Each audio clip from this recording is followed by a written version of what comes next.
this is a common problem with these power supplies. You have a live, a neutral and an earth, and as you can see they're a bit frayed. I'll now demonstrate what happens when a little bit of force is applied to it. So now we're going to fit proper spade lugs and do it safely. Absolutely. Oh well. So now what we're going to do I've always said to the people, when Michael starts to fiddle, and I do like to tinker, I just don't have the workshop to do it. When Michael fiddles, he must have a really big bank account in case he stuffs up. Well, what we do is when Michael wants to fiddle, then we can come here. Under strict supervision. And I insist that. I'm just going to zoom up a little bit to see what you're doing. I'm busy stripping the wire. I do actually have a proper wire stripper.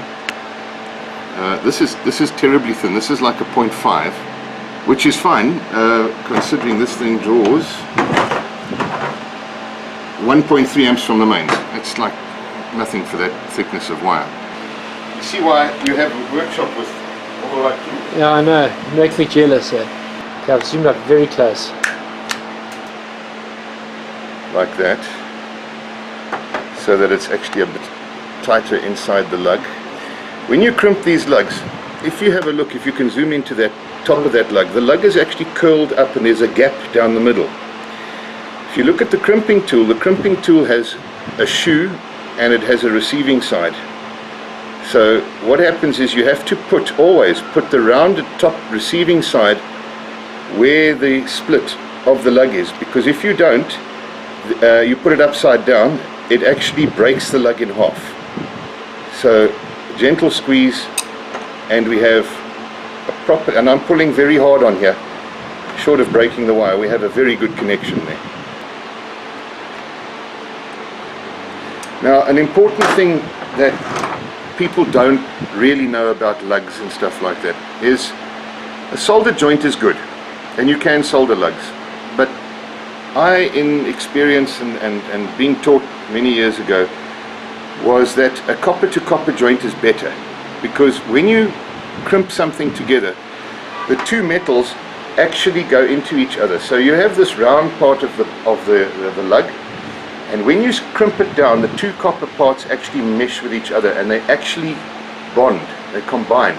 Now as we're going to connect the power up, Got you. Brown is live, blue is neutral, green is earth.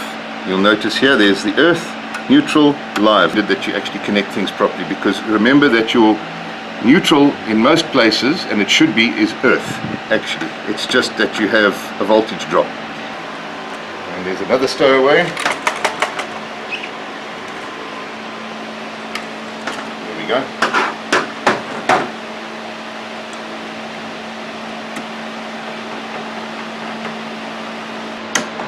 And then you click the little cover down. All the connections are safe. I can't get a shock. I can't get my fingers in there.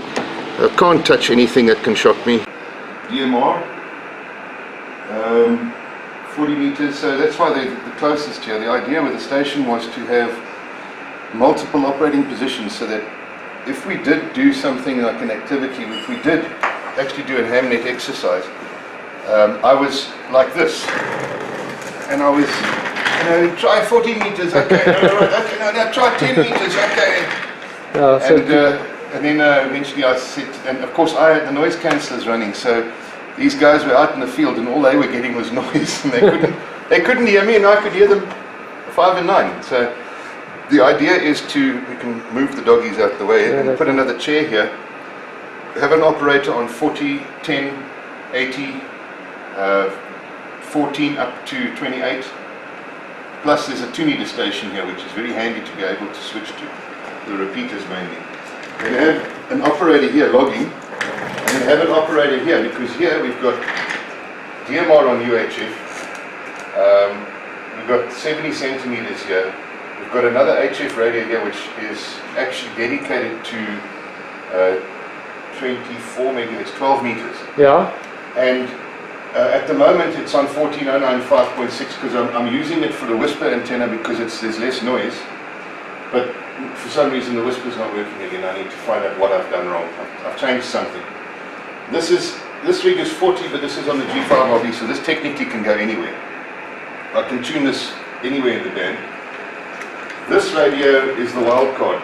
This one can be used for anything depending on what antenna is plugged into it. At the moment, its antenna is just doing something else. I was experimenting with something else. It's actually on a 10-meter vertical dipole. And the idea behind having a vertical dipole is to work the guys who've got verticals. Not much success yet because not many people talk. The old Tono 5000 theta that I've got here, I'm learning how to use it. It takes a while. I gave it a full service.